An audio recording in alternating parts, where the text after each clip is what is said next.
Maya Pamengi, Pampanga, magandang gabi Central Luzon. Ako po si JM De Jesus at oras na para sa mga may init na balitang Central Luzon ngayong araw ng Biyernes, December 12.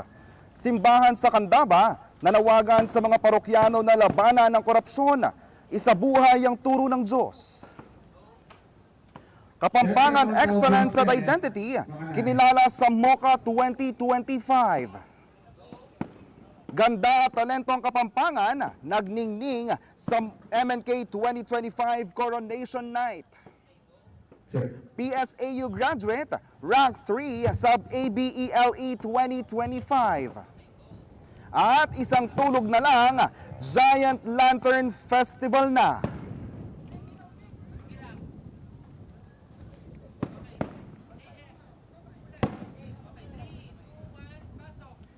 Pitong barangay sa bayan ng Candaba, Pampanga ang nagsagawa ng kilos protesta laban sa korupsyon sa mismong Foundation Day ng lalawigan. Tinutukan yan ni Paulo G. Santos. Stop corruption! Amen!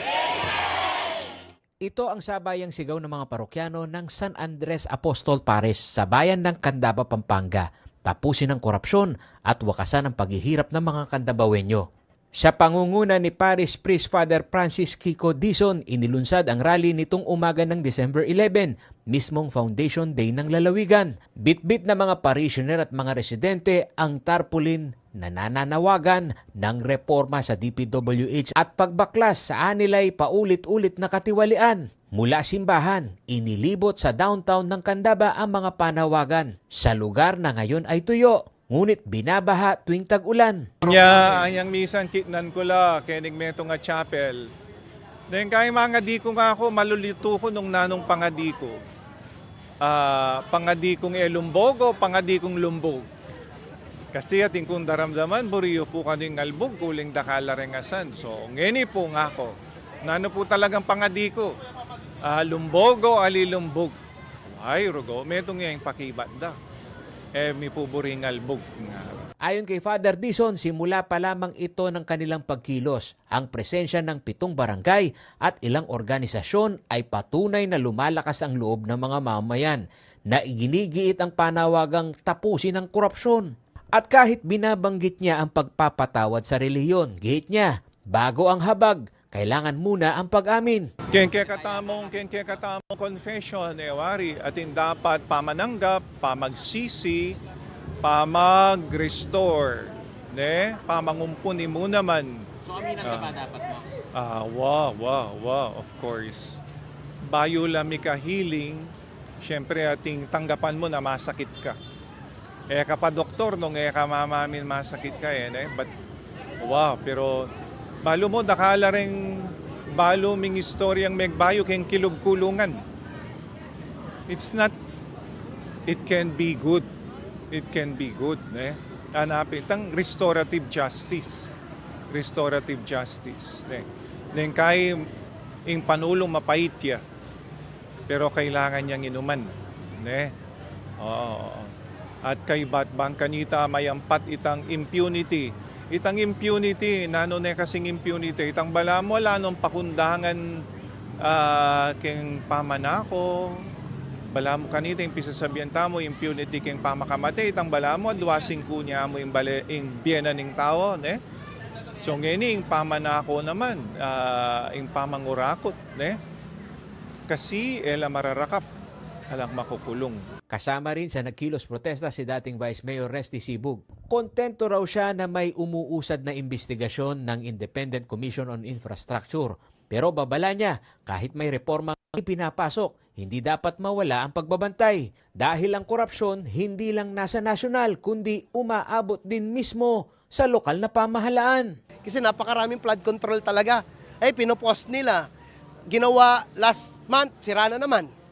Yung malisik, yung maasim, wala pong maayos na ginawa Substandard, kayo po mismo, nakita nyo yan, nai-post nyo na yan, nai-live nyo na yan sa inyong TV. Yun po yung pinakikipaglaban namin dito. Sa Pampanga River, nakita nyo po, alos mawasak ng mga bahay. Barangay Bangbang, sira-sira na po yung kanilang mga flood control dyan. Ang pakiusap po namin, ang pakipaglaban po namin na legal Under warranty yan, Sir Paulo G. Ang pinapakiusap po namin sa national government, naudlot ang pagpunta ni Secretary Vince Dizon. Nung pumunta siya dito na umulan po kasi, sana bisitahin nyo po, makita nyo po ang kahawawang kalagayan ng Barangay Bangbang. Na kung saan yung isang bahay po ni Ma'am Lorna Padilla alos mawala na. Sana po wag na nating hintayin may ma-aksidente o mamatay pa. Ako si Paulo G. Santos ng CLTV 36 News. Samantala, muling binigyang pugay ang husay ng mga Kapampangan sa Most Outstanding Kapampangan Awards 2025. Dito pinarangalan ang 23 individual at institusyon na nagbigay ng malaking ambag at pride sa Pampanga. Kilalanin kung sino sila sa report na ito. Sa bawat sulok ng Pampanga, mula arts at kultura hanggang siyensya, negosyo at serbisyo publiko, namamayani ang kwento ng galing, sipag at malasakit. At ngayong 2025, muling pinarangalan nitong December 11 o Pampanga Day ang 23 individual at institusyong naghatid ng karangalan sa lalawigan sa prestihiyosong Most Outstanding Kapampangan Awards o MOCA. Bahagi ang MOCA sa pagdiriwang ng 454th Aldoning Kapampangan. Isinasagawa ito upang kilalanin ang mga anak ng Pampanga na nag-ambag ng makabuluhang pagbabago. Sa loob ng maraming taon, nananatili itong simbolo ng Kapampangan excellence at identity. Sa ngalan ni Governor Lilia Nanay Baby Pineda, ipinahayag ni 2nd District Board Member Claire Lim na patunay ang taunang MOCA na hindi nauubos ang husay ng mga Kapampangan at patuloy itong nagbibigay inspirasyon sa susunod pang henerasyon. To our awardees, your excellence embodies the Kapampangan spirit. You give life to the worlds of our hymnoning Kapampangan. Your achievements lift our province, inspire our children, and contribute to Pampanga's growth.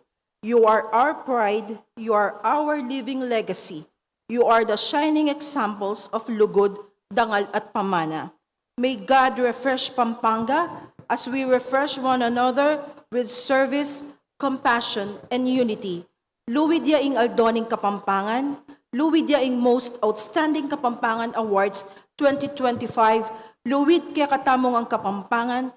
Panauhing pandangal naman sa awarding ceremony si National Food Authority Administrator Larry Lacson na binigyang diin ang papel ng pagpupunyagi at malasakit sa pagtataguyod ng progreso hindi lamang ng Pampanga kundi ng buong bansa. Let us continue to rise above challenges, to serve with integrity, and build a Pampanga and a Philippines that is stronger, more united, and more prosperous. May we all continue to embody the true spirit of Kapampangan pride. Kabilang sa mga pinarangalan ay sina Cara Patria David Cancio para sa mass media, Police Lieutenant Colonel Aris B. Gonzales para sa law enforcement, Marisa P. Fajardo para naman sa education, Oliver S. Tumang para sa larangan ng sports, Lani L. Manaloto pagdating sa government service, Engineer Joliver P. Mapiles, entrepreneurship, Jose Irwin M. Nucum para sa larangan ng musika, Jason G. Pabalan, performing arts, Band 94 Pandakaki naman para sa Institutional Award for Performing Arts, Richard G. Gabriel para sa visual arts, Jose Antonio Miguel R. Melchor para sa culinary excellence, Joel P. Malyari pagdating sa culture and heritage, Aguman Kalalangan Sulat Kapampangan Institutional Award for Culture and Heritage, Dr. Richard S. Torno para sa agrikultura, Mujikiwis D. Santos para sa larangan ng agham at teknolohiya, John Roniel A. Canimo para sa youth service, Attorney Aris L. Gulapa naman para sa Judicial Service, Minalin Development Foundation Incorporated para sa Institutional Award for Social Services, Michael M. Manyo, Outstanding Kapampangan Overseas Filipino Worker, Maria Teresa F. Sanchez Tolosa para sa larangan ng medisina, Gerardo D. Legaspi naman sa Public Health, Architect Normandi N. Canlas para sa Architecture at Simplicio P. Umali Jr. para sa Business Leadership. Para sa award-winning journalist na si Cara Patria David Cancio, ang tunay na sukatan ng tagumpay ay hindi ang dami ng award na natatanggap, kundi ang patuloy na paglilingkod at paglikha ng makabuluhang epekto sa komunidad. I don't count awards. I don't look at it as a goal because you should never look at it as a goal. What you should look for is impact in people. Genuine, lasting, sustainable impact in communities. Kapag alam mo sa puso mo na ikaw ay alagad ng katotohanan at ikaw ay nagbibigay ng positive social impact and social change in the community, that I think is the best award. Malaki rin ang pasasalamat ng iba pang awardees sa natanggap na pagkilala. Anila, ito ay paalala upang ipagpatuloy ang dedikasyon at maging inspirasyon sa komunidad. Matulata mo po at manwalak yung kaseben na naman tatanam tamo, pupupulan tamo. Pero kikilalanan ko pa mo rin kaya sarili ko na ngakupin, metong po mong lapis. Ing Diyos yan tunay gugulis. Well, I'm very honored. Maswelo because it's a very popular category and dakal biasang magluto kaya katamo. I'm just one of the many kapampangans na talagang babandera ding pamangan tamo.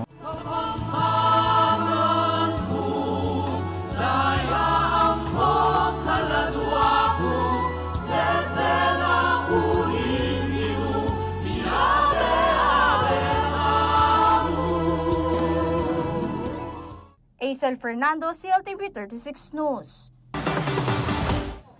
Sa ibang balita, naghatid ng karangalan sa probinsya ang Pampanga State Agricultural University alumnus na si Rafael Santiago matapos niyang makuha ang rank 3 spot sa Agricultural and Biosystems Engineers Licensure Examination ngayong December 2025. Nagtala ang Kapampangan top-notcher ng 88.80% rating sa naturang pagsusulit. Samantala, 31 PSAU graduates naman ang matagumpay ring pumasa bilang bagong Agricultural and Biosystems Engineers. Ayon sa Professional Regulation Commission of PRC, nasa 1,475 sa 2,494 examinees sa buong bansa ang pasado sa December 2025 APLE na nagresulta sa 59.06% na national passing rate. Manatili nakatutok para sa iba pang mga balita ngayong araw.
Nagbabalik ang CLTV 36 News.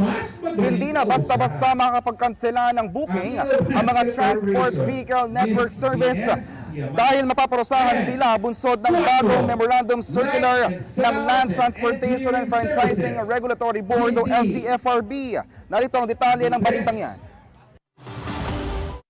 Hindi na pwedeng isnabin ng mga Transport Network Vehicle Service o TNVS ang mga nag-book ng mga commuter matapos maglabas ng memorandum ang Land Transportation Franchising and Regulatory Board o LTFRB. Ayon kay LTFRB Chairperson Vigor Mendoza II, ang memorandum circular ay tugon sa direktiba ni Pangulong Ferdinand Marcos Jr. na unahin ang kapakanan ng publiko. Layan nitong resolbahin ng mga reklamo laban sa talamak na pagkansela ng booking ng TNVS drivers, lalo na sa mga lugar na matraffic. Sa LTFRB MC 2025-055, ang driver-initiated cancellation ay tinuturing na paglabag sa refusal to convey passengers sa ilalim ng Joint Administrative Order 2014-01. Nakapaloob sa kautusan, napapatawan ng parusa ang mga driver ng TNVS na basta-bastang nagkakansela ng booking. 5,000 pesos ang multa sa unang paglabag, 10,000 pesos at 30-day impoundment sa second offense at 15,000 pesos sa penalty at kanselasyon ng Certificate of Public Convenience sa mga susunod pang violations. Ani Mendoza, ang pagkansela matapos tanggapin at kumpirmahin ng booking ay malinaw na pagtangging magsakay. Malaki raw ang epekto ng biglaang cancellation dahil nasasayang ang oras ng commuter. Saklaw ng parusa ang mga kanselasyon na may kinalaman sa pag-iwas sa maikling biyahe o biyahe na maliit ang kita para makakuha ng trip na mas mataas ang bayad. Diskriminasyon lalo na sa seniors at PWDs. Pagkansela habang nasa biyahe ng walang sapat na dahilan at paulit-ulit na pattern ng hindi makatarong ang cancel booking. Gagamitin ng LTFRB ang datos ng Transport Network Companies o TNCs upang matukoy kung may sinadyang pagtanggi sa mga partikular na lugar, oras o uri ng pasahero. Inatasan din ng TNCs na magsumite ng monthly report ukol sa porsyento ng cancellations, mapa driver-initiated, passenger-initiated at system-initiated. Kabilang din sa listahan ng mga driver na may unjustified cancellations at aksyong ginawa laban sa kanila. Hindi naman papatawan ng parusa ang mga kanselasyong dulot ng kalamidad, pagkasira ng sasakyan o hindi ka nais na isaasal ng pasahero. Kasama rin sa panuntunan ng penalty para sa TNCs na hindi nagmonitor o kumikilos laban sa mga driver na may history ng hindi wastong cancellations, pati na sa mga hindi tumutupad sa reporting at data sharing requirements. Maaaring patawan ng multa, suspensyon o kanselasyon ng accreditation ang mga kumpanya. Epektibo agad ang memorandum matapos mailathala sa isang pahayagang may malawak na sirkulasyon. Ako si Jody Dizon Mercado para sa CLTV 36 News. Sa ibang balita, naniniwala ang National Citizens Movement for Free Elections na mahalagang gawing regular holiday ang araw ng eleksyon at iyong pang inisyatiba upang maalis ang balakid tulad ng trabaho at makalahok rito ang malalaking bilang ng taong bayan. Naritong report. Suportado ng election watchdog, the National Citizens Movement for Free Elections o NAFREL, ang mga panukalang batas sa gawing regular non-working holiday ang araw ng national at local elections. Sa rekomendasyon ng grupo sa House Committee on Suffrage and Electoral Reforms, magandaan nilang hangarin ng House Bills 102, 3101 at 3102 na layong gawing regular holiday ang election day upang mas maraming botante ang makalahok rito. Kasabay nito, hinimok din ng NAFREL ang mga mamabatas na isama sa panukalang barangay at sangguniang kabataan elections at iba pang electoral exercises. Mahalagang proseso raw ng demokrasya ang BSKE sa antas ng komunidad at dapat ding mabigyan ng parehong konsiderasyon tulad ng pambansa at lokal na halalan. Paliwanag ng NAFREL, ang barangay elections ang pinakadirektang paraan ng paglahok ng mga mamamayan sa pamahalaan dahil dito nila madalas nakakasalamuha ang mga serbisyong pambayan. Iminungkahi rin ng watchdog na isama ang iba pang electoral activities na may saklaw na pambansa, gaya ng plebisito, initiatives, referenda at recall elections na magbibigay daan sa maximum citizen participation sa mga prosesong ito. Ako si Jody Dizon Mercado para sa CLTV 36 News.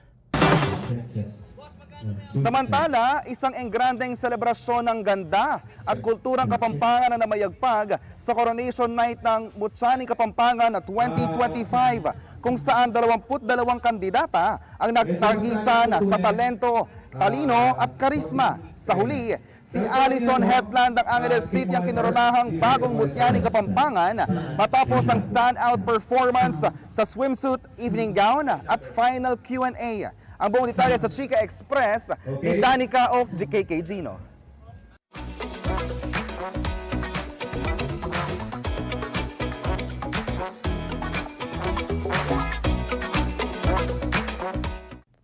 Isang gabi ng kultura at Kapampangan Pride ang muling ipinamalas sa Coronation Night ng Mutyaning Kapampangan 2025 sa Brenzy Giao Convention Center nitong December 10. Dito binigyang pugay ang kagandahan, talino at talento ng mga dalagang kumakatawan sa iba't ibang lungsod at bayan ng lalawigan.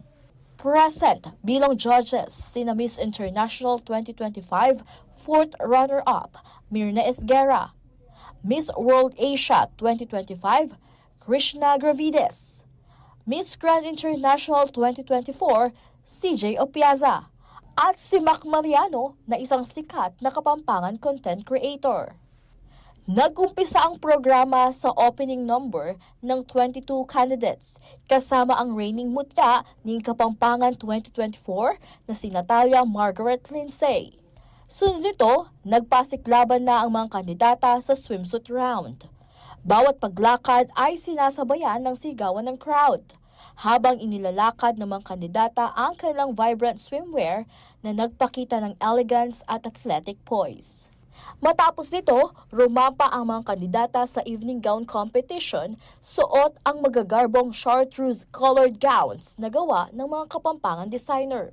Isa sa mga inaabangan ang announcement ng top 10 semi-finalists na kinabibilangan ng mga mutya mula City of San Fernando, Mabalacat City, Magalang, San Luis, Bacolor, Santo Tomas, Lubao, Candaba, Sasmuan at Angeles City. Dito sumalang sa unang Q&A ang mga kandidata. I will always look kindness and compassionate heart in a good friend.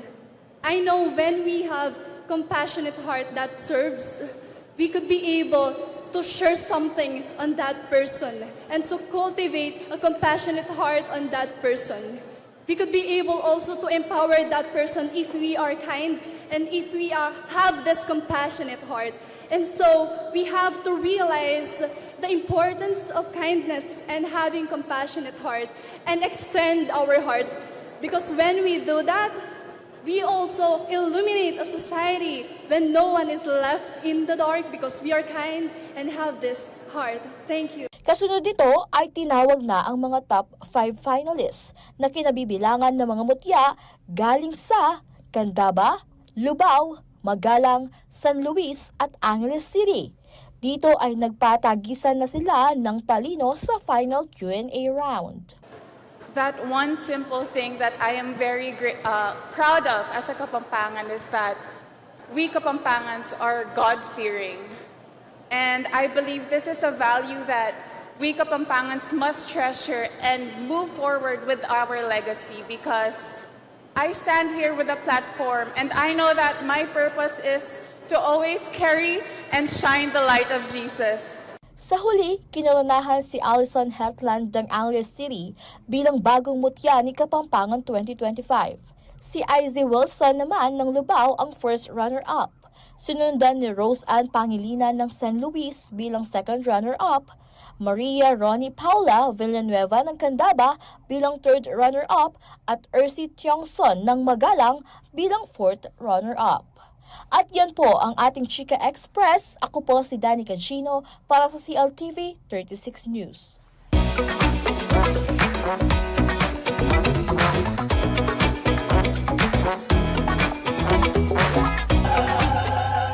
Congratulations, Alison Hetland ng Angeles City, ang ating bagong Mutyaning Kapampangan 2025. Manatiling nakatutok at magbabalik ang CLTV 36 News.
Nagbabalik ang CLTV 36 News. Mga kabalen, isang tulog na lang at sisiklab na ang kulay at liwanag sa Ligligang Parul 2025. Nasa ground na po ang CLTV 36 News team at ihahatid ang mga latest update sa pangyayari bukas sa Giant Lantern Festival 2025. At baka kapanayan po natin ngayon live din dito sa ground ang ating reporter na si Aisel Fernando at makakapanayam niya ang chairman ng Giant Lantern Festival 2025 Committee na si Engineer Noel Gomez. Aisel? Isang makulay na gabi, JM. Isang makulay na gabi, Pampanga. Tama ka dyan, JM. Nandito tayo ngayon sa Robinson Star Mills, City of San Fernando, Pampanga, ang venue ng Giant Lantern Festival 2025. At para makahingi tayo ng update at ang mga magiging kaganapan bukas sa mismong araw ng Ligligan Parul, makakasama natin ngayon ang chairperson ng GLF 2025 Committee na si Engineer Noel Gomez. Engineer Mayap Abengi, magandang gabi po. Mayap Abengi po, Karikim Kabalen, at magandang gabi po sa ating mga kababayan sa buong Pilipinas. Engineer, for the first question, how many months did you prepare for this event or festival? Kumusta po? How was the feeling na ikayo pong chair, bilang ikayong chair, kumusta po yung kakatamong pilan months preparation? So ang actually preparation natin nag-umpisa pa noong September sa mga iba-ibang committee natin, subcommittees. Pero ito yung araw na to na mula kahapon yung pinaka-pinale sa preparasyon ng ating Giant Lantern Festival venue o yung lugar kung saan natin pagdadausan yung Giant Lantern. So ang bawat isa ngayon, lalo na physical arrangement, ngayon yung programs, nakaroon ng dry run at yung mga paligid. Yung mga kanina, yung mga chief of police natin nandito para i-walk through, tingnan yung ating kapaligiran para maging safe lahat ang pupunta rito sa bukas dito sa Robinson Star Mill.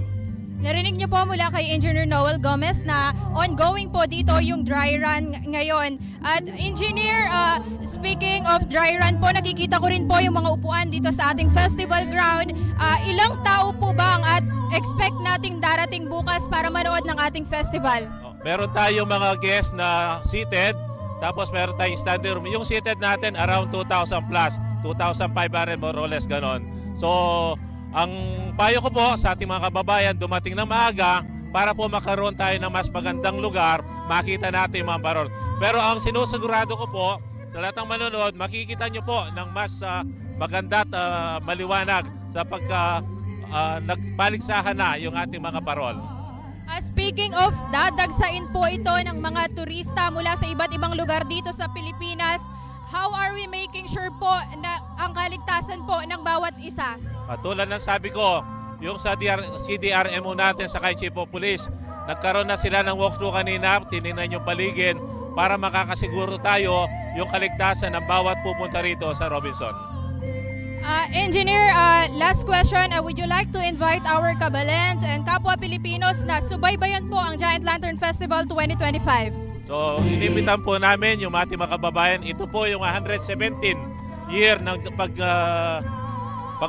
paggawa ng Giant Lantern Festival natin. At ito yung pang-18 taon dito sa Robinson ginagawa. So, sana po, tulungan niyo po magdasal na mabigyan tayo ng mas magandang panahon para mag-enjoy po tayo bukas dito sa Giant Lantern Festival sa Robinson Star Mill po.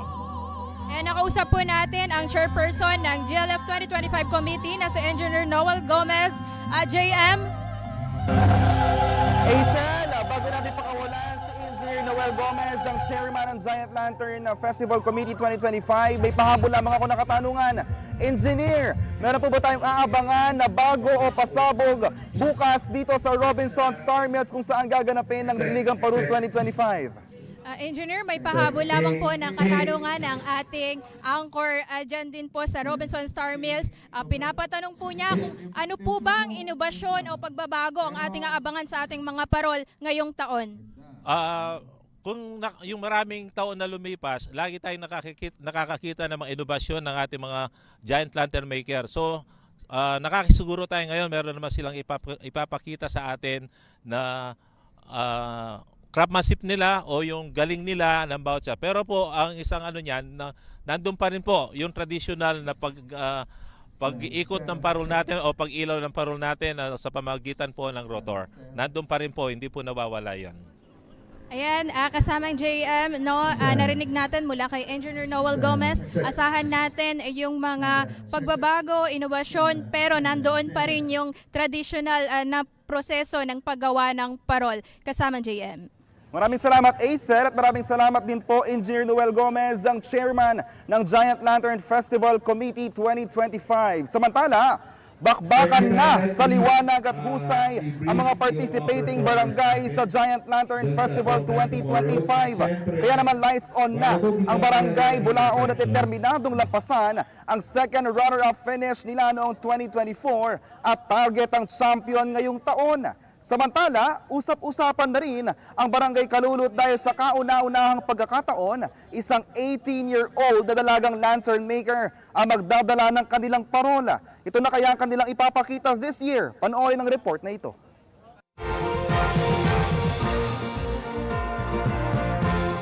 B for Between.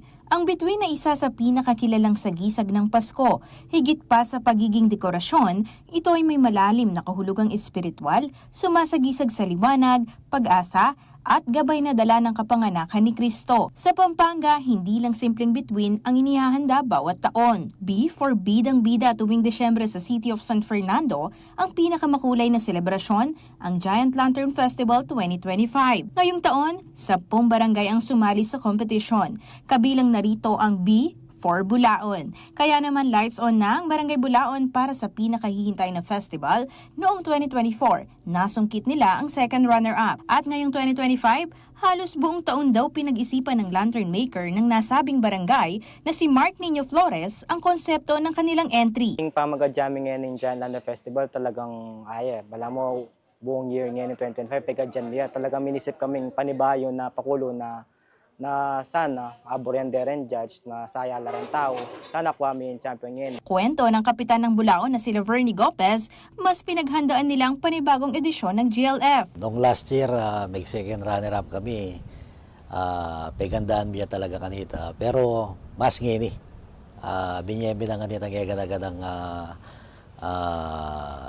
retang gimmick na po. Paitang numakanado yung aslag talaga yung parol. At saka talagang pisabi mining lantern maker bena na kanitang egad-agad. Sa collaboration ni Flores at Gopez, fresh na fresh daw ang gimmick na ipapakita nila sa mismong gabi ng kompetisyon. Pwede miyaring sabihan na talagang nung itang ngayon nila pa mo siguro manakit parol masanting, lalong-lalo na kining Giant Lantern na din Bulaon. Talagang binyemi na nga talaga kining para maging ako amin yung champion. Huling pila na ako ring year sa Makiabe, talagang tungkitang gastusan binaisipan para ibiyabiyangan kining Giant Lantern na Bulaon. Aabot daw sa 14,000 bulbs ang magbibigay liwanag sa kanilang giant lantern. Bilang isa sa mga young lantern makers sa CSFP, sumasabay na si Mark sa mga modernong teknik gaya ng paggamit ng LED bulbs. Ilang parol makakain na kami kay modern na kami. Then buo kami parol, LED bulbs na rin ginamit mi. At saka tetapin bayang innovation, tetang bayang mingipalto, kaya na modern na rin din ginamit ng technology. Si Mark ay anak ng isang veteran lantern maker na si Arnel Flores na magiging katunggali niya sa mismong festival. Samantala, sinong mag-aakala na sa loob ng higit 7 dekada ng Giant Lantern Festival, isang 18 anyos na dalaga ang magkakaroon ng interes sa paggawa ng higanting parol. Ito ang kauna-unahang pagkakataon para sa Barangay Kalulot na isang dalaga ang gagawa ng kanilang entry. Ayon sa kanilang kapitan na si Jaime Q. Capil, hindi raw maikakaila ang saya at lakas ng loob na naibibigay ng kabataan sa kanilang partisipasyon, lalo na't ramdam niya ang determinasyon at talento ng kanilang lantern maker na si Shakina Bondok. Ako, senior citizen na, pag makikita ng bata, pero parang lumalakas sa loob. Kasi bata, meron siyang gustong ipakita na yung kagalingan niya, para ideas niya, parang sana mag-iba yung kanyang ideas na ipag-sapararan sa aming sa competition na ito po. Opo.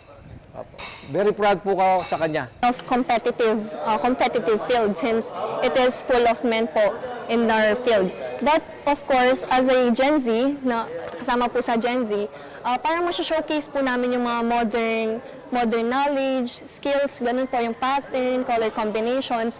Though, addition lang naman po since modern naman po siya. But we're also preserving po yung tradition pa rin po na lanterns and also. Si Shakina ay anak ng isa pang Fernandino lantern maker na si Byron Bondoc. Kwento ng younger Bondoc, bata pa lamang, saksi na siya sa paggawa ng mahiganting parol ng kanyang tatay.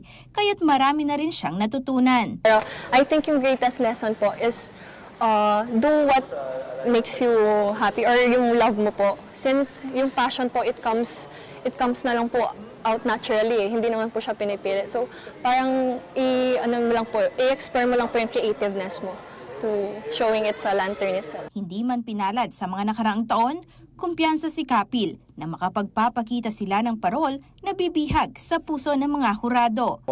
Yun lang po pinaabot ko, sana po swerte na naman. Sana kahit konting may pag-asa.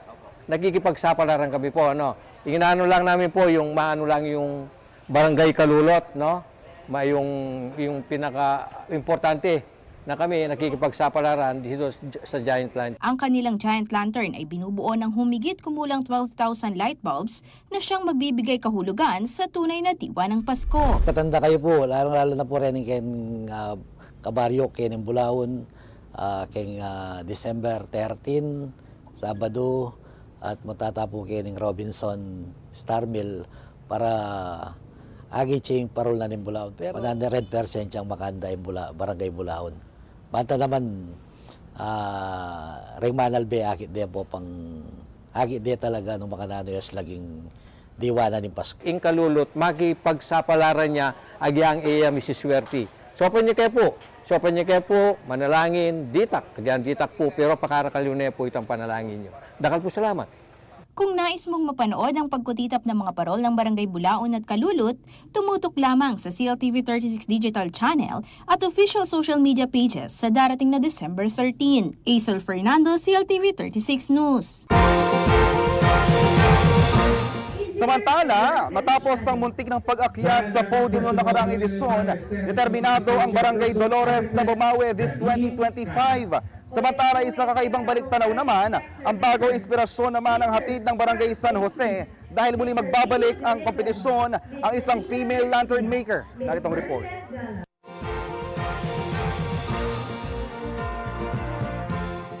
God bless Barangay Dolores. Ito ang patuloy na mantra ng barangay tuwing sasabak sila sa pinakamakulay na selebrasyon sa siyudad San Fernando, Pampanga, ang Giant Lantern Festival. Malaking karangalan daw para sa nasabing barangay na makasali sa taunang ligligang parol. Kasi nga, di ba, yung traditional na dito nanggaling yung parol sa Dolores, yung gumagawa ng mga parol original sa Dolores. Kaya nakakalungkot naman kung hindi mag-entry yung barangay natin kasi nire-represent yung buong barangay. Placing 5th noong 2024, bigo silang makauwi ng tropeyo dahil 4 lang sa 10 barangay ang pinarangalan sa entablado. Kaya ngayong 2025, kumpiyansa ang kanilang kapitan na si Alan Pacho na pupwesto ang entry nila sa listahan ng mga panalo. Ang uling din kikatang bumbilya, may arakal kasi wala na malimit bumbilya, ikang bala. Tsaka ako, kumpiyansa ako kan Teddy, yung kikatang lantern maker, at yung pagit alwangin ini. Sa pagbubuo raw ng kanilang higanting parol, maraming aspeto ang sinaalang-alang. Itang piyalong, itang color combination, kaya ba't itang X-Factor, at yung X-Factor ay pwedeng ala. Sigurado naman na rin manalbe, may amaze lang ang kikatang parol ngayon yung banong ngayon. Bagamat hinamon ng mga nagdaang bagyo ang paggawa nila ng parol, patuloy ang dedikasyon ng Team Dolores na matapos sa takdang oras. Binansagan nilang lucky charm ang kanilang lantern maker na si Teddy Aguilar dahil minsan na siyang nakapag-forfeit sa nasabing barangay. Kaya this year, tunay na kaabang-abang daw ang kanilang ipapakita. Dakal kakaibang akit ngayon. Galing pag-isipan kaya talaga ring image, gimmick. Ngayon mas galingan kaya uling last year kasi pe-place kami. Kaya metong namo milog nakikinta por. Kaya mas galingan kaya ngayon. Ready na yung Barangay Dolores. Kaya darat ang ligligan parol. Samantala, sa kasaysayan ng Giant Lantern Festival, dominante ang lalaki sa mga lantern maker. Pero sa pagdaan ng panahon, pinapasok na rin ng mga kababaihan ang sining ng paggawa ng parol. Ngayong 2025, muling magpapakitang gilas ang female lantern maker na si Mary Ann Torres, bit-bit ang Barangay San Jose. Proud ako kasi bumalik ako sa sariling barangay ko. So from the umpisa pa lang, so bago kami nakarating dito, so planado lahat. From drawing, molding, hanggang sa mabuo yung parol. So dapat kasi nakaplano lahat yun. Ang San Jose ay aktibo rin sa pagsali sa GLF, ngunit malaking responsibilidad daw ito para sa unang termino ng kanilang barangay captain na si Darwin Manalastas. Malaki yung responsibilidad, mabigat, pero dahil tradisyon ito, tapos dati pa sa daddy ko, sumasali ng talaga yung barangay San Jose, kaya kahit walang budget, kakayanin naman siguro. Mula sa makukulay na parol, maganda rin daw ang collaboration ni Torres at Manalastas dahil noong 1990s, naging tandem din ang kanilang mga magulang sa pagbuo ng parol. Kasi nung bata pa lang ako, nung sabi ko nga, nung si daddy pa yung kapitan at si daddy ni Atian yung kagawad, sila naman yung tandem. So nung kami na, hindi na kami nahirapan nagano sa isa't isa. Binida rin ni Torres na mabibighani ang mga manonood sa kanilang pakulo ngayong taon. Aabangan ninyo sa Barangay San Jose. So may iba kaming pakulo na hindi pa naipapakita ng ibang mga parol. Yung masasabi kong gusto ng mga bata na makita, pati yung mga matatanda na yung tinatago nilang inner child na. Patuloy din niyang hinihikayat ang mga kabataang babae na ipakita ang kanilang talento sa itinuturing na male-dominated industry. So kahit ano naman yung kung anong kayang gawin ng mga lalaki, kaya din ang gawin ng mga babae. So may papayo ko lang, kung may talent sila sa paggawa ng parol, so ipakita nila yon. So galingan nila. Mula Barangay Dolores hanggang Barangay San Jose, ramdam na ramdam ang excitement sa Giant Lantern Festival 2025. Then kakatamong kabayan kiti Ciudad San Fernando, lalo na po rin taga Barangay Dolores. Sana po suportan tayo yung kakatamong entry kay Giant Lantern Festival 2025. Asahan nyo po na yung kakatamong parol ngeni, unique yalwaya. Din ka na akong kabaryo, suportan niya po yung kakatamong parol. Asahan nyo po na matula at mamaya kaming saya. Kasi niyan, ikang pa rin number 1. Huwag palampasin ang kanilang performance sa December 13, live sa Robinson Star Mills CSFP, and syempre, CLTV 36 got you dahil mapapanood rin ito sa aming digital channels at official social media pages. Aisel Fernando, CLTV 36 News. Manatili nakatutok para sa ibang mga balita ngayong araw.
Nagbabalik ang CLTV 36 News.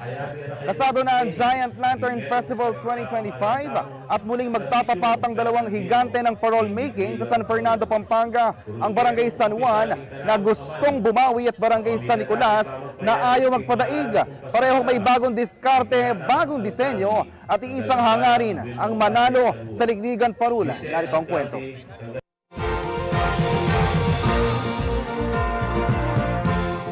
Numero 1. Number 1. San Juan. Minsan na nag-iwan ng bakas sa kasaysayan ng Giant Lantern Festival, ang Barangay San Juan, isa sa mga pinakamasiglang tradisyon ng City of San Fernando, Pampanga. Noong 2022, naiuwi ng San Juan ang tropeo bilang kampyon at noong 2023 ay muling umangat sa entablado bilang first runner-up. Bagamat hindi pumanig sa kanila ang kapalaran last year, ngayong 2025 ay mas matindi at mas organized raw ang kanilang paghanda para muling makabalik sa tuktok. Sa ilalim ng liderato ni Kapitan Claro Tolentino, nagkaisa ang buong barangay upang makalikha ng entry na tunay na maipagmamalaki ngayong taon. Masasabi namin na full force talaga kami. Parang yun nga, for the past na nakuha namin yung champion and dun sa 2023, first yung barangay namin. So, ngayon, yung year na to, ibibigay lahat namin yung best namin. As in 100% yung preparation or more than 100% pa para makuha namin yung Ipinagkatiwala ng San Juan ang kanilang entry kay Arnel Flores, isang batikang Fernandino lantern maker. Yung San Juan kasi, kapilan kumanggawang parol, pagadyang ko nga, basiyo ka rin kung barangay lipadpad. Tsaka mumunan didi rin gagawang parol. Atin lang kanya-kanya sekreto rin. Magaling lang din. Yan ang makagawa ng ilang magaling. Kaya nga, swerte yan na mo. Kami nga sigurado nga tingking pakulo. 4 na dekada na sa industriya ng parol si Flores, kaya't hindi niya ikinukubling proud siya sa talentong aniyay biyaya ng may kapal. Uling din niya na kung sobra-sobrang gift Lord, bibiyaya kaya mo ka na kung gagawang parol para kaya. Pesaya na katamang tao, yan naman pasayang kung birthday na. Na burina, ganagan ng tao, buong mundo, saya. Anya, pasayang ko kaya uli na nining parol para kaya. Buong tiwala rin si Kagawad Ruben Baun na muling masusungkit ng San Juan ang titulo, lalo na't nasa panig nila ang isa sa pinakamahusay na lantern makers sa San Fernando. So together with one of the best lantern maker in San Fernando, we are hoping po na makuha na naman namin uli ang champion sa darating na Giant Lantern Festival. Bukod sa pagiging haligi ng parol making, si Flores ay ama rin ni Mark Nino Flores, ang young lantern maker ng Barangay Bulaon. Aniya, kung may naituro man siya sa kanyang anak, mas marami rin siyang natutunan dito, lalo na sa pag-usbong ng teknolohiya at pagbabago ng estilo sa makabagong henerasyon. Sa ngayon, ramdam ng Barangay San Juan ang kumpiyansa at matinding determinasyon na muling mag-number 1 sa pinakamakulay at pinaka-inaabangang kompetisyon sa lungsod. In the past years kasi na we are preparing for the Giant Lantern talaga na dapat inaabangan. Pero ngayon yung masasabi lang namin na marami silang dapat abangan, parang mix na message or yung maibibigay ng aming lantern. Sa Nicolas, never magiging last. Ganito ka-confident ang Barangay San Nicolas sa City of San Fernando, Pampanga na mapanatili ang championship title sa Giant Lantern Festival. First runner-up noong 2023, kampiyon nitong 2024, taon-taon, may bagong pasabog at kakaibang gimmick na ipinapakita ang San Nicolas, kaya patuloy silang nakahilera sa listahan ng mga nangunguna at nagwawagi. Ayon kay Barangay Captain Jerwin Sembrano, mas pinatitibay pa ng San Nicolas ang kanilang sistema para muling makuha ang titulo, kabilang ang mas maagang paghahanda, mas maingat na pagpaplano at mas masinsinang pagdisenyo ng mga ilaw para sa kanilang parol. Siyempre, last year, champion kami. Mas lalo pa namin siyang pagagandahan at lalo pa namin siyang mas dadagdagan yung mga dapat nilang makita na masisiyahan yung lahat ng manonood. Ngayong taon, muling gagawin ang parol ng San Nicolas ng isang tagapagmana mula sa pamilyang matagal nang kilala sa paggawa ng parol, si Edmar David. Sa nakaraang edisyon, kinilala ang kanyang ama na si Edwin David Sr. bilang isa sa pinakamatagal at pinakamatandang lantern maker sa lungsod. Subalit, ilang buwan lamang makalipas noon, pumanaw na rin ito. Kwento ni Edmar, maraming alaala at aral na iniwan sa kanya ang kanyang yumaong ama. Dahil dito, ang mga obra nila ngayong taon ay isang pagpupugay at pag-aalay para sa kanyang tatay. Pero at least, bago siya nawala, naparamdam namin sa kanya na nag-champion kami. So ngayon, siyempre, lalo pa namin pagagalingin, pagagandahan yung parol namin. Para sa kanya yon, tsaka yung ngayon, yung laban na to, para sa kanya pa rin. Nakilala ang Barangay San Nicolas sa kanilang Stop and Go gimmick noong 2024 at ngayon, kaabang-abang din daw ang kanilang parol.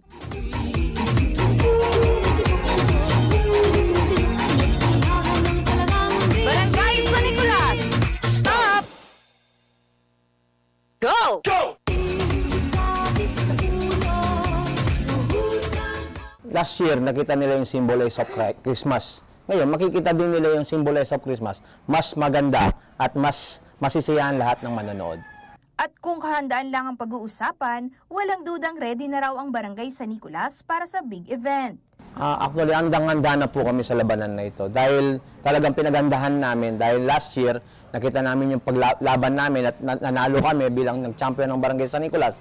At siyempre ngayon, mas anda kami at mas gusto namin na talagang makikita lahat na yung kagandahan ng laban ng parol na ito. Hindi lingid laman ng lahat na ang San Nicolas at San Juan ay matagal nang itinuturing na dalawa sa pinakamatitinik at pinakamabangis sa kompetisyon.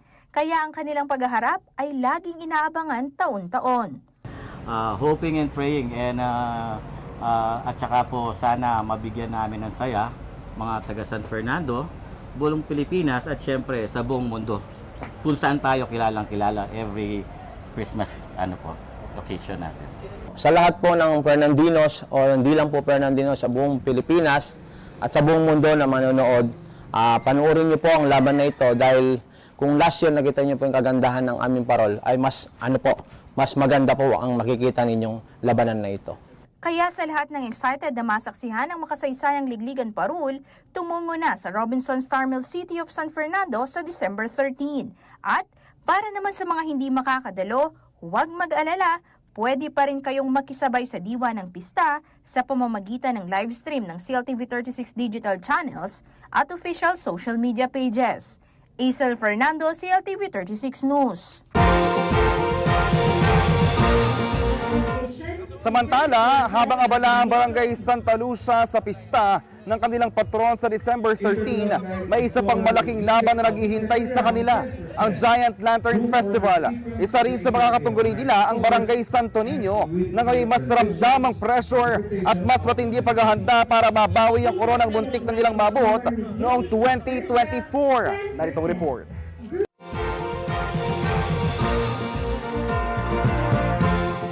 December 13, araw ito ng kapistahan ni Santa Lucia. Taon-taon, pinag-iigihan itong ihanda ng mga tagbarangay Santa Lucia, City of San Fernando, Pampanga. Pero ngayong 2025, hindi lang pista ng patron ang kanilang ipinagdiriwang, kasabay din itong pinaka-inaabangan sa syudad, ang Giant Lantern Festival o Ligligan Parol. Sa ilang dekada na ng pagdiriwang ng GLF, tumatak na ang pangalan ng veteranong lantern maker na si Roland David, na ngayon ay kapitan ng Santa Lucia.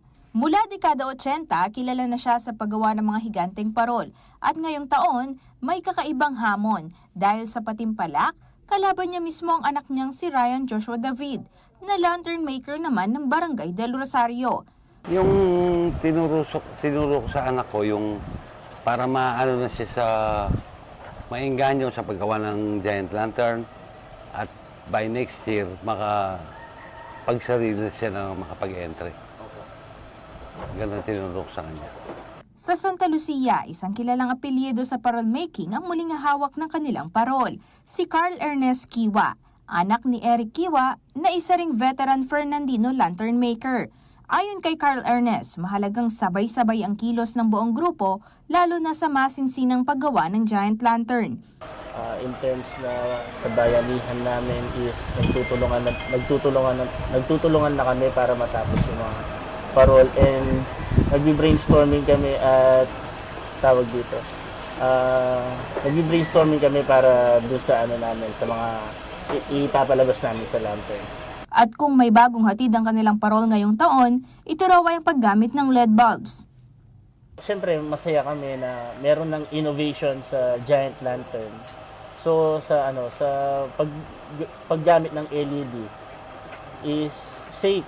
Kasi mababa yung load. Number 1 is safe. Yun lang. Maliwanag maganda. Bihira yung mapupundi sa LED. First runner-up is Barangay Santo Niño! One step closer to the championship title. Ganito ang naging sitwasyon ng Barangay Santo Niño sa Giant Lantern Festival 2024. Kinapos sa corona, kaya ngayong taon, mas ramdam ang bigat ng pressure sa kanilang muling pagsabak sa Ligligan Parol. Hindi ito ikinakaila ni Kapitan Janino Padilla. Para sa kanila, hindi lang tradisyon ng taunang paglahok, pagkakataon din itong maitanghal at mapabilang sa mga kampyon ng festival. Contest, siyempre, maano ka na pressure. Dahil gusto namin makamit nga yung champion ngayon para din sa barangay namin na kahit na tradisyon lang na ginagawa yearly, gusto namin magkapangalan din sa Lantern Festival na Ligligan Parol na mag-champion yung Barangay Santo Niño. Ayon kay Padilla, nag-usap sila ng kanilang lantern maker na si Byron Bondok para sa mas pinagandang disenyo at mekanismo ng parol ngayong taon. Nag-usap na kami ni Byron, talagang in-improve namin yung lantern namin na mayroon silang abangan na gimmick dito sa Barangay Santo Niño ngayon. Para naman kay Bondok, ang magiging tema ng kanilang parol ay nakatuon sa mensaheng madaling makaabot sa lahat. Tungkol sa pagmamahal, para sa sama-sama, magkakaisa. Bagamat bigo noong nakaraang taon, buo ang kumpiyansa ng Barangay Santo Niño na mas malayo ang mararating nila ngayon. Dala ang mas pinaghandaan at mas pinatingkad na parol at ang pag-asang sa pagkakataong ito, kanila na ang corona. Ano kaya ang kapalaran ng dalawang barangay sa Giant Lantern Festival 2025? Nataon yung Giant Lantern Festival, nataon at tapat sa barangay fiesta namin dito sa Santa Lucia. Sana may blessing kami galing kaya po Santa Lucia naman nanalo ngayon. Yung mga kabalan natin na dito sa Fernando, sana tangkalikin natin yung yearly tradisyon ng Siyudad San Fernando dito sa Ligligan Parol, lalong-lalo na dito sa barangay namin. Sana suportahan po natin yung Barangay Santo Niño dito sa competition na to. Lagyan na ng marka ang December 13 sa inyong mga kalendaryo. Sama-sama nating tunghayan sa Robinson Star Mills ang nakabibighaning pagningning ng mga higanteng parol na ipinagmamalaki ng San Fernando. Huwag palampasin ang pagkakataong makunan at maranasan ang isang unforgettable holiday season. Live din ito sa CLTV 36 digital channels at official social media pages. Aisel Fernando, CLTV 36 News. Samantala, puspusa na naging paghahanda ng Barangay del Pilar sa paggawa ng higanteng parol para maibalik ang dati nilang 9-year winning streak. Habang ang Barangay del Rosario naman ay muling sasabak sa festival matapos ang halos 8 taon. Naritong report.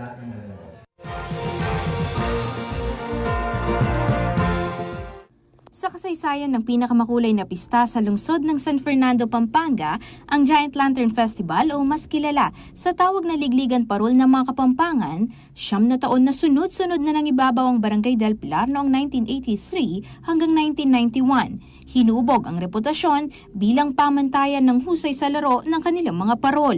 At ngayong 2025, maaga pa lang ay abala na ang Team Del Pilar sa paggawa ng kanilang higanteng parol para sa paparating na kompetisyon. Ayon kay Kapitan Jerry Canlas, taon-taon na hindi nagpapatinag ang kanilang barangay sa pagkikilahok sa tradisyonal na patimpalak na siyang ipinagmamalaki ng San Fernando bilang Christmas capital of the Philippines. Gusto naming ibalik yung dating time years na nananalo ang Barangay Del Pilar. Kanya itong taon na to, kumbaga maaga namin umpisahan at kumpara dun sa dati, yung mga kulay ng parol dahil unang tinitignan dyan yung kulay ng parol. Dapat matingkad. Dagdag pa ni Canlas, mas pinaghahandaan nila ngayon ang detalye ng parol mula sa kulay, porma at pagkakabuo ng mga bahagi nito. Aniya, hindi lang basta liwanag ang hinahabol nila, pati na rin ang buhay at karakter ng parol kapag ito'y sumasabay na sa tugtugan. Siyempre, yung forma, kasi ang parol may 4 na parte. May tambor, may siko-siko, may palimbon, at may puntetas. Dapat yung parting yon nasa loob ng parol. Hindi rin umano pwedeng madaliin ang paggawa ng parol. Kaya ngayong taon, katuwang ni Canlas ang kanilang lantern maker na si Florante Parilla at Setyembre pa lamang ay sinimulan na nila ang paghahanda para mas mapino ang disenyo. Nanawagan din si Canlas sa mga kapwa Fernandino lantern maker na panatilihing buhay ang tradisyon ng manual na paggawa ng parol. Sa mga gumagawa ng parol, dapat panatilihin natin yung paggawa natin ng parol, hindi yung computerized. Kasi dyan na susubok yung kung gaano kagaling ang gumagawa ng giant lantern. Sa kanilang maagang paghahanda, umaasa ang Barangay Del Pilar na muli nilang masisilayan ang tagumpay na minsang 9 na taon nilang hinawakan. Samantala, taong 2017, nang huling makipagsapalaran ng Barangay Rosario sa Ligligan Parul. Ngayon, matapos ang ilang taong pagliban, muli silang magbabalik sa entablado ng makukulay at naglalakihang parol sa San Fernando. Ayon kay Barangay Captain Razil Escoto, naging susi ang tuloy-tuloy na suporta ng kanilang mga kabarangay, pati na rin ang official lantern maker nilang si Ryan Joshua David, kaya mas buo ang loob nilang makipagsabayan ngayong taon. Gusto ko po kasing makilala yung barangay natin Barangay Del Rosario. Hindi lang kasi sa factory nagkikilala at saka yung mga nagpapasalamat din po ako sa sumusuporta kaya lumalakas yung loob ko na sumali dito. Yung aking baker po, yung parol baker, po lumalakas po yung loob ng Barangay Del Rosario. Lumaki si David sa pamilyang kilala sa paggawa ng parol, anak siya ni Roland David, isang lantern maker na kalaunay naging barangay captain ng Barangay Santa Lucia. Gayunman, ngayong 2025 pa lamang siya unang lalahok sa Giant Lantern Festival bilang official lantern maker. Hindi naman po bago sa akin yung paggawa ng parol kasi simula nga po nung malilit kami, tumutulong na po kami. Pero ito po, nabigyan po ko ng opportunity na i-lead po itong Barangay Del Rosario. Malaki po yung natulong po ng daddy ko, especially po dun sa simula ng pag-process ng paggawa ng parol, pagkulay ng bombilya, pag-electrical, hanggang pong sa matapos po yung parol. Sa mismong patimpalak, isa sa mga katunggalin ni Ryan Joshua ang kanyang tatay. Pero para sa younger David, itinuturing niya itong friendly competition. Kami mga magpaparol, hindi naman talaga kami magkakalaban totally Magkakasama talaga kami. Kasi yung pinupush namin dito yung tradition, tinutuloy natin yung tradition ng mga parol So, yung competition, judge na yung makakapagsabi kung sino yung mananalo talaga. Kwento naman ni Escoto, tuwang-tuwa ang kanilang mga kabarangay nang malaman nilang lalahok sila sa taong ng selebrasyon. Masyado sila excited kasi tuwan-tuwa lalo na bumalik yung natin sa entry. Malaking bagay sa amin yun. Kagaya ng iba pang mga kalahok, ibinigay ng Barangay Del Pilar at Del Rosario ang kanilang 100% best para makamit ang inaasam na tropeyo. Pero kami, pinagsikapan po namin, maaga naming inumpisa ng parol para mapag-aralan pa namin. At pagdating ng ligligan parol, sure na ang parol na masisilbihan siya ng mahusay. So ngayon yung team ko, kasama yung head electrician and rotor maker, may hinahanda kami para magkaroon ng legacy or magkaroon ng tatak yung Barangay del Rosario pagdating sa Giant Lantern Festival. Kung nais niyong mapanood ang inihandang gimmick at pakulo ng dalawang barangay sa kanilang mga parol, pumunta lamang sa Robinson Star Mill CSFP sa December 13 o abangan ang livestream ng CLTV 36 sa kanilang digital channels at official social media pages. Isol Fernando, CLTV 36 News. Mga kababayan, nalalapit na po ang pinakamakulay at pinakamasayang okasyon na bida nagkikislap ang higanteng parol ng City of San Fernando. Isang araw na lang po ang ating hinihintay mga kabalen at makikita na natin ang napakagandang ilaw ng mga ligligang parol dito sa siyudad ng San Fernando. Magkita-kita po tayo sa Robinson Star Mills bukas sa December 13 at para naman po sa Team Bahay, mapapanood niyo po ito official sa CLTV 36. Mga kabalen, 13 days na lamang po at Pasko na. Kasama ang buong pwersa ng CLTV News and Current Affairs, ako po si JM De Jesus. Maraming salamat po.